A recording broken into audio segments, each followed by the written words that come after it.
नमस्कार मंडळी. आज आपल्यामधून एक असा योद्धा हरपला आहे जी गजराने अख्खा महाराष्ट्र हादरला होता. होय, आपण बोलतोय त्या बिनजोड बादशाह वजीरबद्दल. 21 एप्रिल 2025 हा दिवस लाखो बैलगाडा प्रेमींसाठी काळा दिवस ठरला.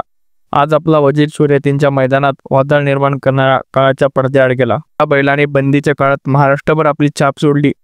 पळण्याच्या जोरावर आपलं आणि आपल्या मालकाचं नाव राज्यभर पोहोचवलं. अशा अफाट शक्तीचा वेगवान आणि तेजस्वी बैल आज आपल्यात नाही. जो आवडे सर्वांना तोच आवडे देवाला असं म्हणतात. वजीरचं नाव म्हणजे एक भावना होती, एक प्रेरणा होती. तो फक्त बैल नव्हता, तो तर एक राजा होता, शर्यतीतला सम्राट होता. वजीरचा वेग म्हणजे विजेचा जोत होता. त्याच्या धावण्याची कित्येक हृदय दडदडली. म्हणजे एक एक शर्यतीवर महाराष्ट्रभर लोकांनी त्याला पाहण्यासाठी गर्दी केली. वजीर म्हणजे शर्यतीचा अभिमान, वजीर म्हणजे ताकदीचा प्रतीक. त्याच्या मालकाने त्याच्यावर घेतलेली मेहनत, त्याच्यावरचा प्रेम आणि वजीरची आपल्या मालकावर निष्ठा या नात्याने हजारो लोकांना स्पर्श केला. आज वजीर आपल्यात नसला तरी त्याचं नाव, त्याची शौर्यगाथा आपल्या हृदयात सदैव जिवंत राहील. त्याच्या पायाखाली धूळ उडायची, त्याच्या आवाजानं मैदान थरथरायचं. असा वजीर आज शांतपणे निजला आहे. शरद क्षेत्रातील वादळाचा अंत या ओळीमध्ये जे दुःख दडलेलं आहे ते प्रत्येक बैलप्रेमीचं समजू शकतात. वजीराचा जाणं म्हणजे एक पर्वसंपन्न आहे. महाराष्ट्राच्या परंपरेचा एक तेजस्वी तारा आज निखळला आहे.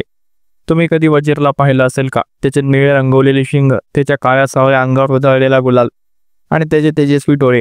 प्रत्येक क्षणात तो आपलं अस्तित्व सिद्ध करत राहिला. अशा बैलाने हजारो मनं जिंकली. भक्त नाव नव्हतं तर एक भावना होती.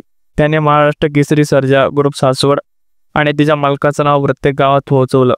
महाराष्ट्र केसरी सर्जा ग्रुप सासवड. माणूस असो किंवा प्राणी, जेव्हा तो आपल्याला कर्माने नाव कमवतो तेव्हा त्याचं जाणं प्रत्येकाला भिडतं. आज अशाच एका खऱ्या योद्धाला आपण भावपूर्ण श्रद्धांजली अर्पण करत आहोत. याची मैदाने गाजवली, त्याचा शेवटही मैदानातच व्हावा. वजीराचं हे आयुष्य एका राजासारखं जगलेलं आयुष्य होतं. आज तो आपल्यात नाही, पण त्याच्या आठवणी, त्याचे व्हिडिओ, त्याच्या शर्यतीतील क्षण आणि त्याच्या नावाने उडणारी धूळ ही आपल्याला कायम स्मरणात राहील. अशा अपरिचित वजीराला आपल्या सर्व बैलप्रेमी बांधवांच्या वतीने मनापासून आणि डोळ्यात अश्रू ठेवून भावपूर्ण श्रद्धांजली. राजा, तू आमच्यासाठी नेहमी जिवंत राहशील. वजीर गेला, पण त्याचं राज्य आजही आपल्या हृदयात चालू आहे. वजीर, तुझ्या आठवणींचं राज्य अजर अमर आहे. बद्दल आपली प्रतिक्रिया आम्हाला कमेंट बॉक्समध्ये नक्की सांगा. व हा व्हिडिओ तुम्हाला आवडला असल्यास चॅनलला सबस्क्राईब करायला अजिबात विसरू नका. मनपूर्वक धन्यवाद.